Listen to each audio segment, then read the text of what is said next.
I'm Pascal. I'm the co-founder of Venture Center.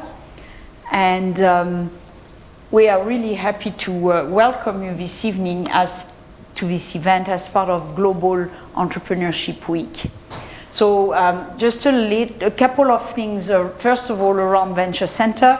For those of you who don't know us, we're an entrepreneurship support organization, and we help people at idea stage, as well as supporting them setting up their venture. This is our HQ, so Venture Center lives and breathes at Bay Station. So that's a place that is really is close to our heart. The one network that we are connected to a range of networks to support entrepreneurs, and one of the networks that we are connected with is called the Global Entrepreneurship Network. And this week is there is a series of events happening the world over as part of Global Entrepreneurship Week. So in typical fashion, we decided to do something about to participate in Global Entrepreneurship Week last week. We knew that it was coming up, but life and things to do, and all of a sudden it dawned on us why we wanted to participate for a number of reasons. First of all, being located in Tolonga, we are really dedicated to the support and also to the life of entrepreneurship in our region. And that is another way for us to connect what's happening beyond our geographical location. The second element is the reason why we wanted to participate is Venture Center, alongside another group of people that also are part of entrepreneurship support in our New Zealand ecosystem. We co-authored an Entrepreneurship Manifesto 2020. So about 3 months ago, so it started during lockdown, because it was really easy to do big things in lockdown, and you could access a whole lot of people that were really readily available. So a group of us started to think about what type of document could we put to the world that would signify that, hey, we're working together as ecosystem and enablers, and also what could we talk about, because we really want to see more entrepreneurship. We are about to see more entrepreneurs, and actually in all shape and form of entrepreneurship. So it's agnostic, it's not about tech, it's not about science, it's not about social enterprise. It is all about entrepreneur, the person doing the thing.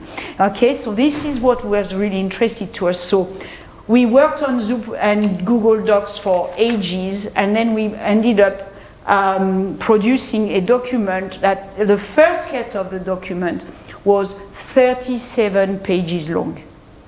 And we went, wow, so much writing. What do we do now? Okay, who's our audience? The type of thing. But we really needed to really concentrate what we're doing. But we needed to do this work because we all came, there was 10 of us, we all came at entrepreneurship from different angle, because that's the diversity of what entrepreneurship looks like. Okay, so when we found this happy middle, we ended up publishing a document which is the Entrepreneurship Manifesto, which is effectively a means of ensuring that we have some elements of conversation that we can have up and down the country to talk about entrepreneurship and what it means for us. So that was one thing. And the other thing about this manifesto was to have something that was not going to be 37 pages long, but roughly, that's about 8 pages. And this is the amount of participating organizations that have been a part of this. So it's not sitting on its own, and we have been a contributor. And we've contributed maybe a bit more because we've been authors as well. Because we really saw that it mattered for us. So it was a first attempt at collaborators, as ecosystem enablers, to actually do something together. So that is a first iteration. And now, during Global Entrepreneurship Week, up and down the country. There are small events just like ours with entrepreneurs just like the ones that have really gracefully accepted to come and talk to us about their journey and what they are working on, that are doing this event. So that's why we're recording this evening, because it's happening here, but it's happening someplace else, so we can have a piece to hang on to say this is what happened on the 18th of November 2020. The other thing too is that what we're going to hear this evening from the entrepreneurs that you will meet very shortly is how accurate are we? So what we're hearing from you, and that's from Stephen, Maria, Nada, and Ben. What we'll hear from them is going to actually help take this document to a next iteration, and that is what also matters. There will be place for questions as well, but there might be some for me right now. There might be questions that are really simple questions for those of you who will not come here. If you needed the bathroom, it's through this door and just on the corridor behind this, so there's the door at the back. If we needed to get out in a big hurry because, emergency, we would need to come out the door that we came in. There is also at the front. If we also need a drink, please grab one now. There's loads of little packs of goodies as well, so don't go hungry, help yourselves. That's why they're there. Yes. Are we ready? Shall we do this thing and actually welcome our speaker panel? So can you please help me to join and welcome Nada from Again, Ben from VDAP, Maria King, Maria from DTX Group, and Stephen from Base Station. And because there's only a few of us, we can, and if I can get you to sit here, and it might be a bit bright. You can move, you can move it anywhere you would like, because it is a bit bright here. Yes. Rob, are we all good on that video? Do we all fit? What do we need to do with this mic? Steve, you need to get closer to Maria. Those seats are not comfortable. Come closer, you two. It's, when we have an audience, it's quite nice if they're not too far away. It's actually, it's not you talking. Don't worry about it. Thank you. All right. Thank you very much for coming. Thank you very much for, at a short notice, to say yes, to participate in this panel. We don't want it to be a difficult panel, and we also, as you know now, we are recording it, so I know you will choose to say things or not say things, but it is a kind of a safe place in the context of this Global Entrepreneurship Week, is that what we are after is looking at authentic experiences, and only entrepreneurs who are actually doing things in terms of standing up, growing, whatever stage of the journey you are in with the ventures or venture you're currently working with, this is your experience that really matters, and how the ecosystem around you may or may not help. So there will be 3 parts to this evening. The first part will be a question, which is a question to each of you, which is actually not a question, it's giving you a bit of time, and 4 minutes is quite short or quite long, depending on how, wherever you sit, to actually tell us about your entrepreneurial journey or where you are at right now. It's your pick.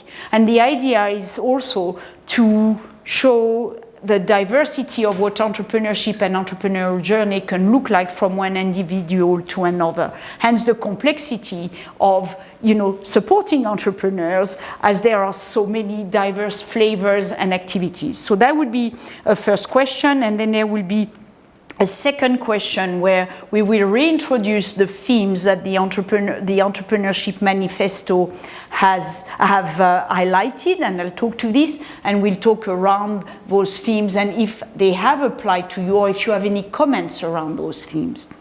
And we will finish this session with some quick fire questions, and they will be and I've just, if you want to start thinking about them, if you haven't read the email that I sent on Friday, because I know that happens as well when you're an entrepreneur, you might not have got to all your emails. I'm very aware of this. So there will be 3 quick fire questions that would be a highlight of your journey to date, something you wished you knew earlier, and what will you be doing in 5 years' time? So these will be the 3 questions. Okay, there's a mic. Ben, would you like to? So these are not in the order. Like, this is Ben, who's going to talk with us right now, because he's the closest and he's under the light. We need this? Yeah. Yeah. Okay. Look, my entrepreneurial journey literally only started about sort of 5 or 6 years ago, where I sort of, I was doing a super yacht. I was working on super yachts for many years and had been living away from New Zealand for a long time. So I decided to come back and live in New Zealand, and just made the kind of, I guess, conscious decision that didn't want to really work for anyone, wanted to work for myself, I guess, and read a couple of books, and then did a course at Massey University, which was called the Sprint program, like a 1 month kind of quick thing. And on there, I had a couple of ideas that I was kind of like fleshing out, and one of them was like an in-out digital board for signing the crew on and off super yachts, maybe on an iPad or something. And then just, as the universe does when you open your mind to this, I guess, it was there that I got introduced to Hadley Ford, who was already doing Swiped On. So basically they said, oh, we know a guy that's doing that, you should get in touch with him. And so I did, and called him up, and we sort of spoke for about an hour and a half on the first call, and then pretty much, both our partners after that thought that we were kind of, there was a third wheel in the relationship, and for the next 4 years, spent working with Hadley on Swiped On, and it was in Auckland, but then we decided we wanted to come and live in Tauranga, my partner and I, so I sort of floated that with Hadley. We moved into Base Station here. It's where we met Stephen and Joe and Pascal and everyone. And grew the business basically from me and Hadley till I think we had about 20 people here when we left. And then, they're just down the road now kind of thing. And then we got acquired in 2018, which was amazing. And and now I'm working for VidApp, which is another sort of Tauranga-based startup, albeit quite a lot of the teams in Auckland. And I'm there as head of product and operations. Just kind of there on a bit of the same journey as what Swiped On was, albeit just a little bit later or earlier. And that's me. Thank you. Tēnā koutou katoa, ko ngā rawhi o te kahau. My company is called Again, and this is my 3rd entrepreneurial venture. They have increasingly grown in size, I guess, and also in purpose. So Again is a cup lending system that provides an alternative to single-use coffee cups. We provide a fleet, that's the word we use for the cups and the lids, so a fleet of stainless steel cups and silicone lids that live in cafes, and when customers come to buy their coffee and they haven't got organised to have their own personal reusable cup, they can choose to borrow one of ours. It costs them $3 as a deposit, but that's fully refunded when the cup comes back to any of the network cafes. We launched we commercialised in February last year, so 13 months before lockdown, and in that time we grew to have 188 partner cafes. Things have shrunk back a bit post-COVID, but still we're kind of stable, and COVID's actually given us a golden opportunity to not have to worry about BAU, because there hasn't been any, everything's been static, and that's given us an opportunity to give up on to take a break from that mad busyness of growing really rapidly to actually make some plans about where we are going to step forward to. And our next big project is to take our learnings from what we've done with coffee cups and apply it to different industries. So we have food containers and the containers associated with takeaway beer, and actually all single-use containers in all industries will come next. So there is a technology platform that we need to build to access that market, and we're currently in the throes of a crowdfunding campaign to greenlight that project. That's probably me in a nutshell. What did you do before, though? So my first venture was as a physiotherapist, and then I moved from that. I went from that into fashion design and production, and we were vertical, so we also retailed. I had 3 stores and about 14 or 15 staff working on that. And then we were making in New Zealand, and as there was more and more fantastic quality and great design coming in from overseas at a much cheaper price, that became untenable. So we moved on from that, and here I am. Our business, I actually started the business in Wellington 2 years ago, and my family and I came up to Tauranga about just over a year ago now, and we still have people in Wellington, obviously here and also in Auckland, so the business is not geographically pegged to anywhere, actually. Yeah. That's cool. Cheers. Sorry to do that to you. That's all right, I'm going to do it. It's hard because I could ask everyone many questions because That's why we invite you. so I won't. I'd rather ask everyone else about their stuff than talk about my own. So I'm Maria. I would never have thought to call myself an entrepreneur until probably, 5 or 6 years ago, and it's not really a word that I like to use. I just like being entrepreneurial, I suppose. And you can't undo something that's in your system, and you guys out there are probably the same too. It's just the way you think, and you can't undo that. Would you guys agree with that? It's a way of being. Mm-hmm. And so for me, I'm a bit like Nada. I've come out of health, so I was an audiologist professionally first, and had worked for a national entity before I thought, this is ridiculous and I don't like it, I'm going to do it my way and go my own, and ended up with a number of clinics across the Bay of Plenty and partners in Auckland as well with that, and eventually had grown that sufficiently that I could sell it out, and so effected a sale to a multinational out of Denmark back in about 2013. And continued working for them for a couple of years in a kind of handover phase, but at the same time had thought I was going to give myself a break because my children were small, and I think I lasted 6 weeks before I'd invested a ridiculous amount into a new technology that we bought off the New Zealand government out of a CRI, which is an X-ray technology that will have significant impact in border security applications and other non-invasive measurement marketplaces. So that's a technology that is requiring a significant amount of development and additional research, and it is not yet commercial, so we're still pre-commercial, but through the process of learning what that pathway looked like, it's changed significantly from what it was when I first invested in that company, and we've now got the blueprint, and we're chasing dollars in the States, and have been for a little while. COVID has stalled that somewhat, but we're on a track that's very positive now, so I'm looking forward to being able to get that final development underway and get it into the marketplace, because it's really different and very cool.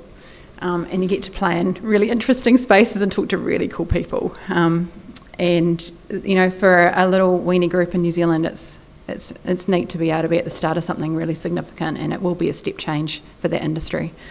I'm also the founder of a consulting company that also works in technology research and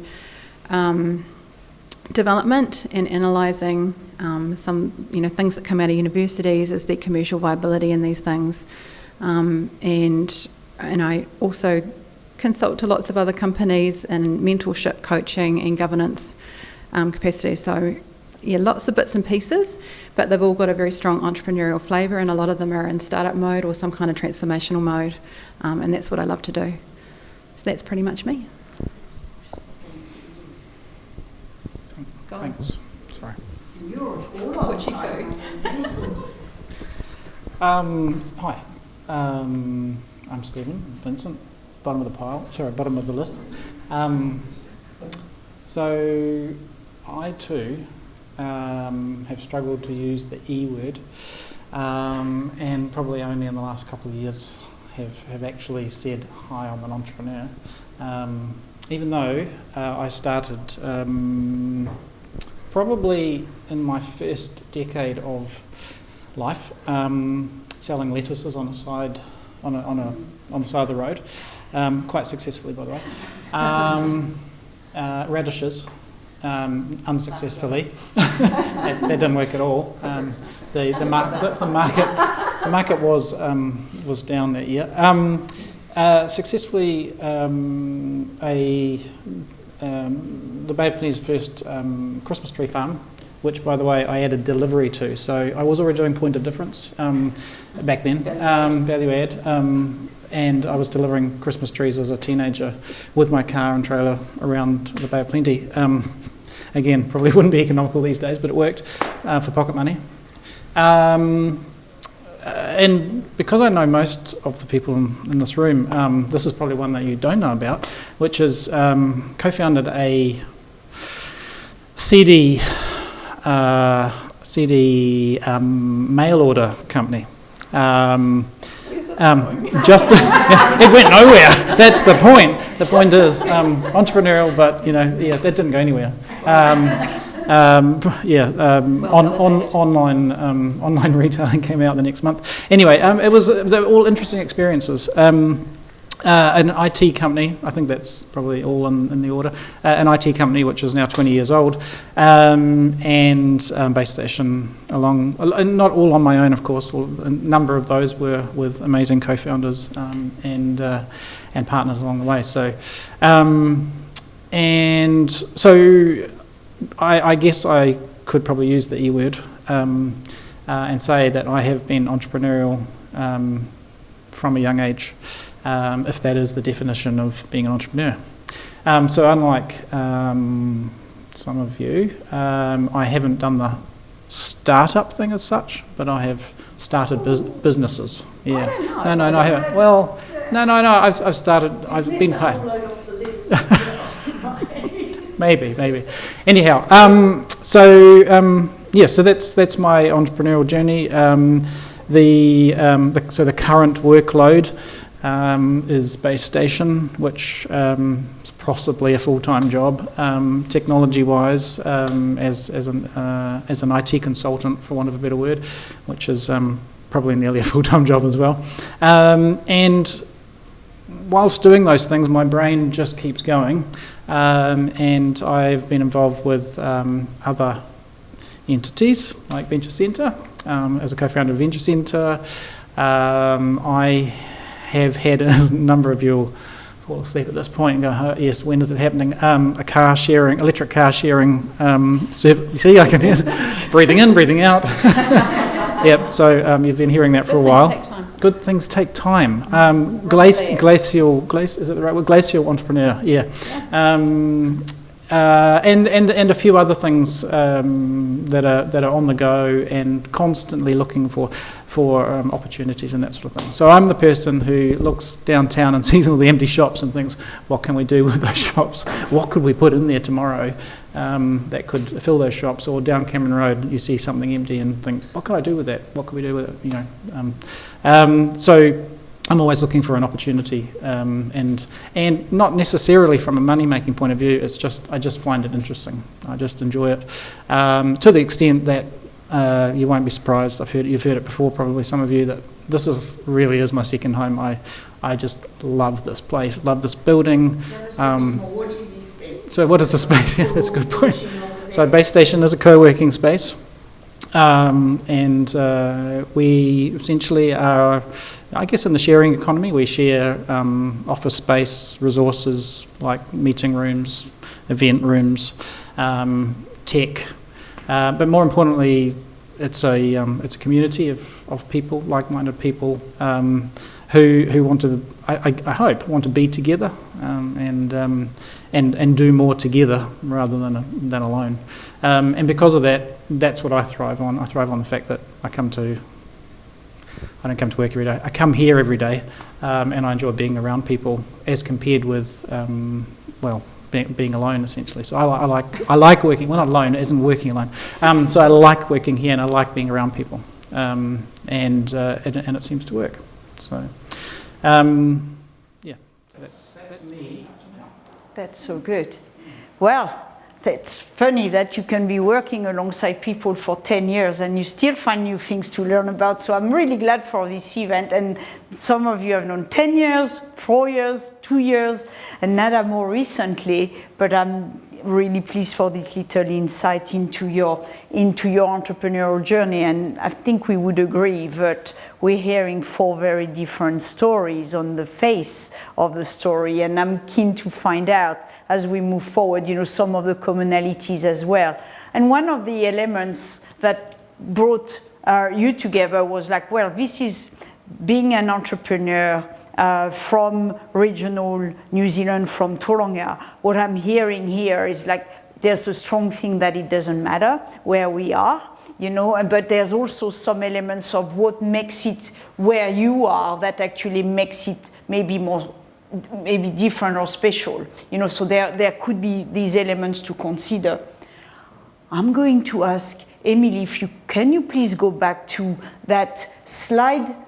That's the next one. That's the one. And so to go back to that manifesto, which is definitely not a book to read from, and it's mainly a framing element for this conversation that we're going to be having now.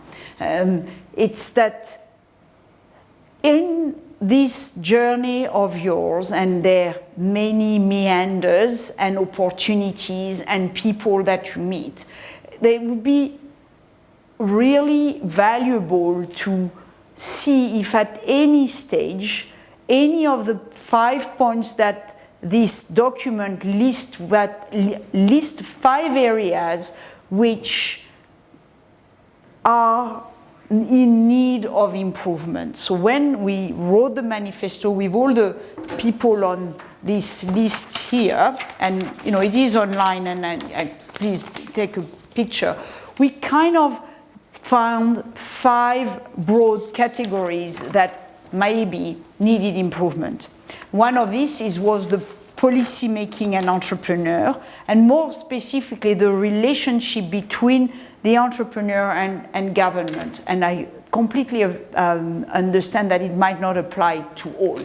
The other element was in terms of support and networks and accessibility to support and network, and if there were at any point need for it to be changed, or how has it helped or hindered, or you didn't need it, any comment you may have on this. The next one was the founder education and capability building. It was really interesting, Ben, as you mentioned, that a course actually put you in that and created a connection for you. So that's what it is around that founder education and capability building. Have you at any stage accessed or needed, or have you mentored, like being on the other side? What are you doing now, in terms of that loop of giving back once you've been benefiting and give back, that paid forward type loop as an entrepreneur that we talk about quite often. The fourth point that was highlighted in that document that was created was around venture funding. How easy or difficult, as a very, have you found funding, been able to raise funding for what you do? And some examples of what has been, and maybe some example of what you have undertaken to raise fund and to raise capital for your ventures.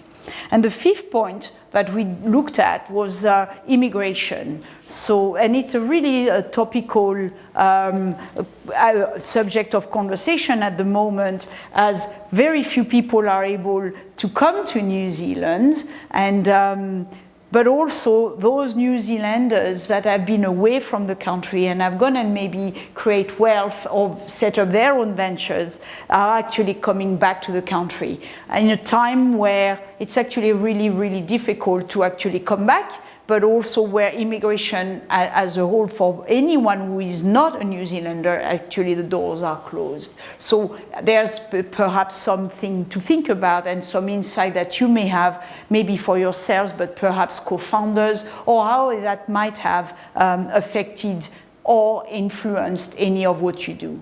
So it's really not about to talk to any of these points, but the next part of this conversation for the next 10, 12 minutes is very much like you initiated, Maria, and appreciated, and how can you weave in any of those points, perhaps in some commentary or some lived experience that you've had with any or all of those 5 points.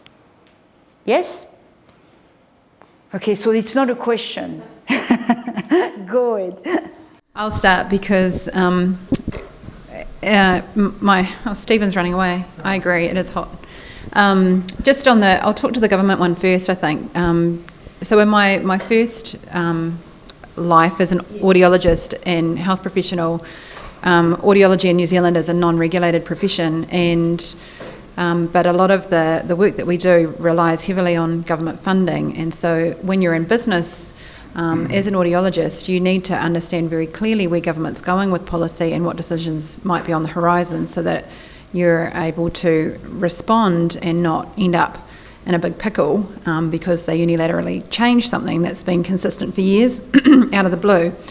And as an example of that did happen in our profession right around the GFC starting, ACC, and just completely changed the way they decided to fund hearing aids in New Zealand with little consultation with industry. So there had been some signs of that, and without, you need to be in the picture and engaging with agencies or professional bodies and really keeping track of that, because it does happen and things do move, especially when you get shifts in government.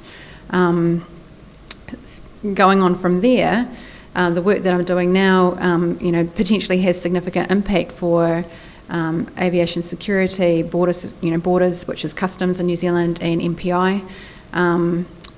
The way that policy is set up is more on a procurement side. So they're very interested in what people are doing in terms of innovation in that space to be able to provide a better service. But until it's a fully formed product and has met all sorts of criteria, they're only interested. So they can't actually support you.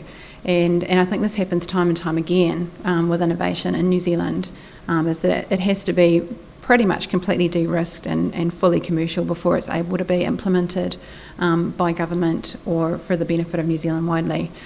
I think, though, that there is desire to change that, and I think we've seen that in the New Zealand context, particularly with Rocket Lab, and the formation of the New Zealand Space Agency, which was a result of Peter Beck and all the work that he was doing there. And so if it's really needed, and there is the opportunity to make change, but it's not an easy road. So Callaghan Innovation set up as, to provide support for research and development. I'm going to hand over to Ben in a minute because he was the beneficiary of that.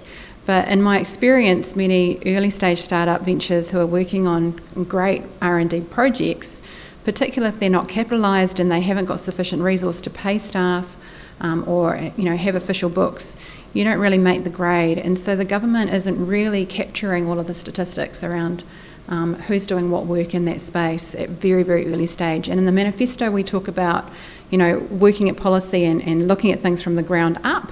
For entrepreneurialism and boosting it, but I think there's a whole lot of underground work that's unseen that some of these ecosystem building entities are able to start to shine light on to make visible. And I think over the next few years we're going to have a different picture, and thanks to networks like Jen, be able to promote support of that group of people doing that awesome work, and see if we can get some of these things up and above ground faster and more robust.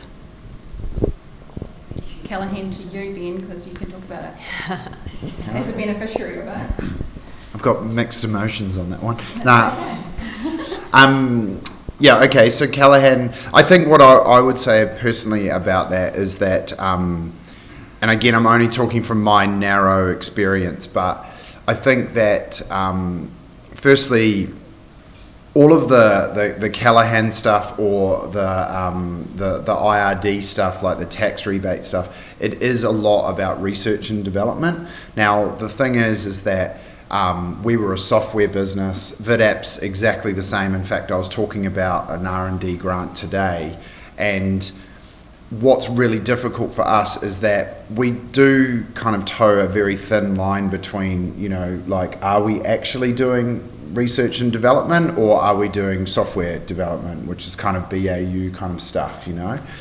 So it seems, I get it from a government perspective about, like, you know, they want to be supporting like research and new development, because that's what really brings in, you know, like new amazing IP that can be monetized. But I guess from my perspective as well, that like, so can just really great normal, you know, technology business. Again, I'm talking about tech and software, but so can they, you know, sort of thing.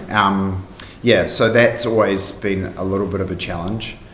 To slightly change tacks about government stuff, I was on a call last week with NZGCP, like New Zealand, which used to be NZVIF. So they are the New Zealand Capital Growth Partners, yeah. So the government investment arm, who have had a bit of a shake-up recently, and there's been quite a lot of change there. But they did have a bit of a spray and pray approach to all of their investments. I think they've got about 400 portfolio companies or something like that. I could be wrong, but a lot. And so they invested in my first company. They've also invested in VidApp, and they now have changed tacks. And it's been really interesting because they now want to get a lot more close to the businesses that they're investing in. So we're hearing that a lot about conviction investing from, you know, investors and VCs and the government.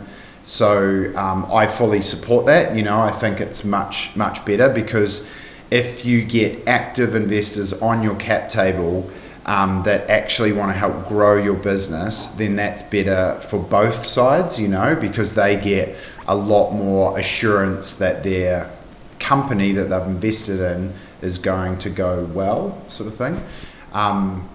And, you know, again, very biased here, but I just see the long-term future of New Zealand. You know, like, we can't continue to be primary industries country, you know, just with all the headwinds that are just around that, like environmentally, or even down to kind of like the eating of meat and stuff like that. So, but yet we are a very entrepreneurial nation, and we're very smart, and you know, we don't just think, oh, we're at the bottom of the world, we can't do anything. We've never thought that as a nation, you know. So from a government perspective, you know, supporting entrepreneurship and supporting companies that are global from day one and stuff, you know, technology does enable that these days. So I totally think that, you know, that's a good thing that government should be supporting. Can I ask a question? So do you think the entrepreneurship support, from your experience, should be different to the Callaghan support? Like, it's a new thing, or Callaghan should change?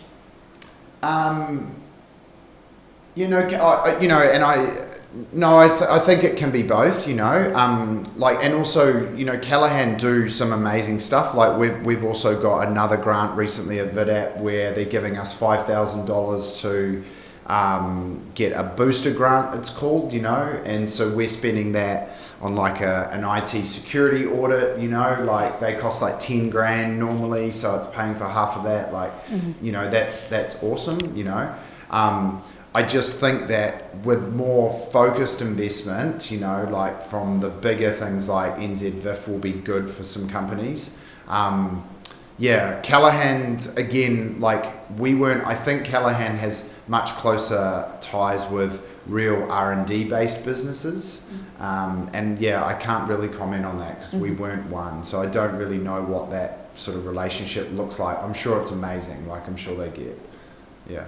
But, you know, to speak broadly about entrepreneur support in New Zealand, like I think there is a lot. Like you've just got to put your feelers out. Like, you know, there's all the work that you guys do, but there's tons out there. You know, there really is, and I think that there's always need for more, though. You know, like, and I think that one of the things that I do believe, like I do the ADI clinic, so the angelic drop-in clinic, so we get like young entrepreneurs coming in and speaking to us, and one of the things that I think that just we hear time and time again is that people are kind of at this idea stage, you know, and they don't know next steps, and we find ourselves often pointing them into these like almost incubator type, you know, or pointing them to you guys, because people need almost like a step-by-step framework to kind of follow and stuff, you know. And so I think probably if I was going to say one thing that could be more of a support, there could be more of that, you know. Obviously running that as a going concern is hard, you know. But yeah, that would be one comment there. Very good. Can I Thank speak to you. that? Because I've been through a couple of those incubators and have been on the receiving end of some of that support, and there is tons and tons of that support available, but you do have to know how to access it, and you have to, it's a bit like any public system, you sort of have to know how the game is played in order to get the most out of it. So yeah, my experience has been great in that respect, but then on the flip side, this current business that we've got has got an impact and a purpose that the councils really love, but we are now at the point where we won't take council money because the compliance requirements to get that money is just ridiculous. You know, there's so much work to do to get a very, very small amount of money, and I don't want to sound ungrateful because those very small amounts of money have taken us some way in the past, but the balance between the work that you have to get in, work that you have to do to get it, and then not to deliver on it, because that's the point of the business, but to report on it back to the councils is just is actually prohibitive. So I think as it gets bigger, as we get bigger and we're asking for more money, the amount of work that we have to do to essentially beg for it and then report on it is too great. So I think that could definitely be improved. I haven't had anything to do with Callaghan, so can't speak to that, but definitely can speak to the enormous amount of support that I think comes from the private sector and in the likes of the incubators. So Creative HQ, my second business came through Creative HQ. That was a public-private partnership, and there were just an extraordinarily high calibre of people who were putting their hands up to say, we want to help, we want to contribute, how can we add value to your business, and more of that is great. Nice. Stephen can probably talk to it, and I agree, but I think it's an age and stage thing, and so if you're very early and you don't have that background, that knowledge, the entities like Venture Centre, and there's many of them, and as been alluded to, they're making them sustainable is a challenge. So, most entrepreneurs aren't rocking in with pockets full of cash and they want to spend it in their business, and specific to that rather than on their own capability building. So I think there's a lot more opportunity there because I think the rest of the picture is really well supported. Yeah.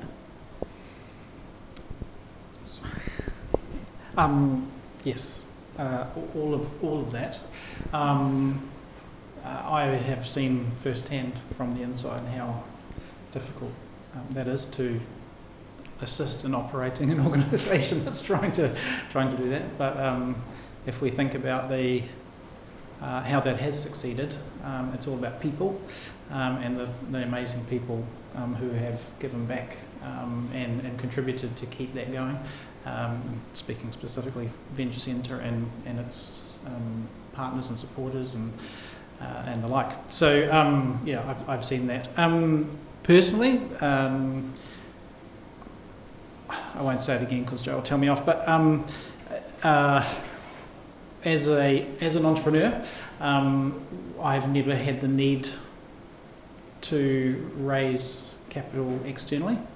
That's not because I have deep pockets. It's just because we chose not to take on external investment. We chose not to borrow, so we've always to use the current term, bootstrapped, and so old-fashioned, if you like, in terms of how we've grown. But again, things have grown slowly, probably because of that. So that when I liken myself to Ben's journey, which was like that, ours was like that, but still steadily increasing.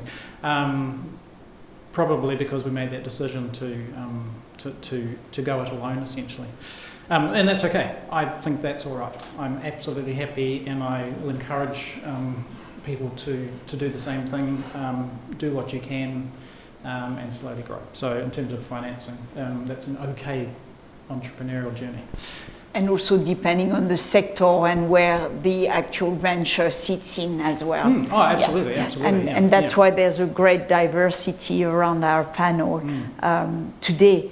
And that's why I'm kind of like looking at all of this, because it sounds like you've relaxed really well into this question and this panel. And I'm glad to see you're not moving too hardly on this, but we've actually used all of our time, and I know that some of you are, are on a tight schedule, but I still would like to hit up and finish up really rapidly around quick fire questions. The one thing is, because it's recorded, you can listen to this again and the conversation can carry on. Maybe when there is another iteration of the Entrepreneurship Manifesto, we could invite you again to take the conversation to the next place. So a question to you, Nada. A highlight of your journey to date. That was the one I didn't have an answer to. I'll pass the mic then. Pass the mic. Come on, you have to. Oh, okay.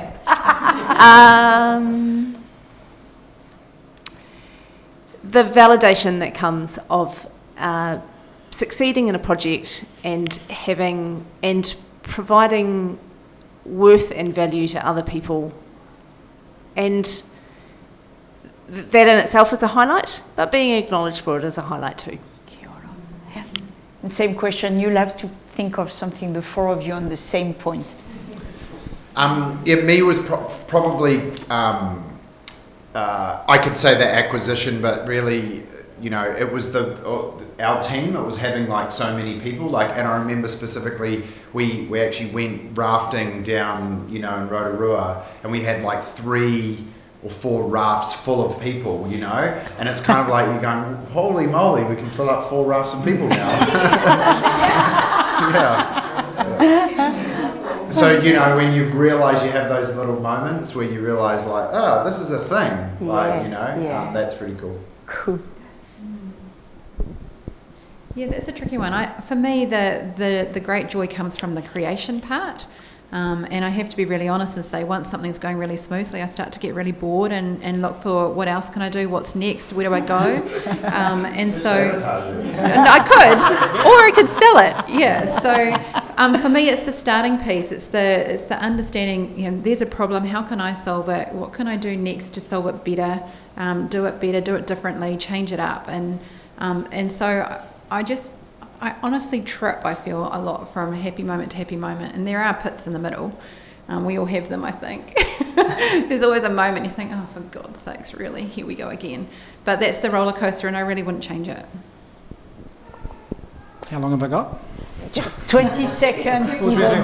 It's quick fire. So just speaking about just one base station, for example, I do remember a few years ago, and this has happened many times since, but we started this place to connect people in terms of physically, so people could come together, be together and meet and do things. And I remember asking 2 people who were out on the hot desk area who looked like they'd been best friends forever, and they were heading out to lunch together, discussing some sort of business venture. I remember stopping them and saying, did you know each other before you came here? And they said, no, we just met at an event or in the kitchen or whatever. And they went off and formed a venture together. And I just sat back and went, that's why we did it. Yeah. And Nice. that's all. And it's happened many times since. It has. So, It 20 has. seconds. Yes, you're done. Okay, next quick fire. Something you wished you knew earlier. That radishes changed price in the market from year to year. That's it? You've used it? That was your quick fire? That's probably it.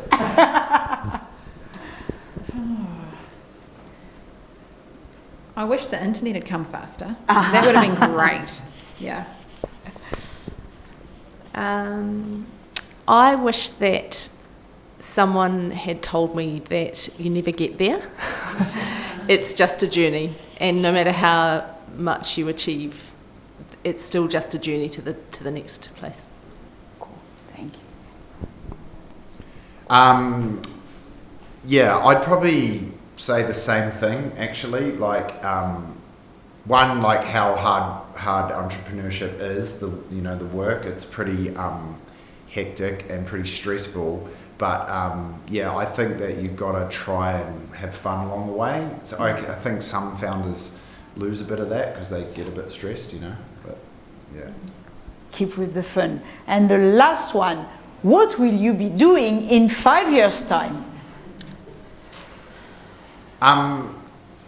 For me personally, hopefully continuing just my journey of a full amazing work-life balance. Like that's all I'm trying to achieve now after many years of no balance. So yeah, hopefully it'll be fully balanced.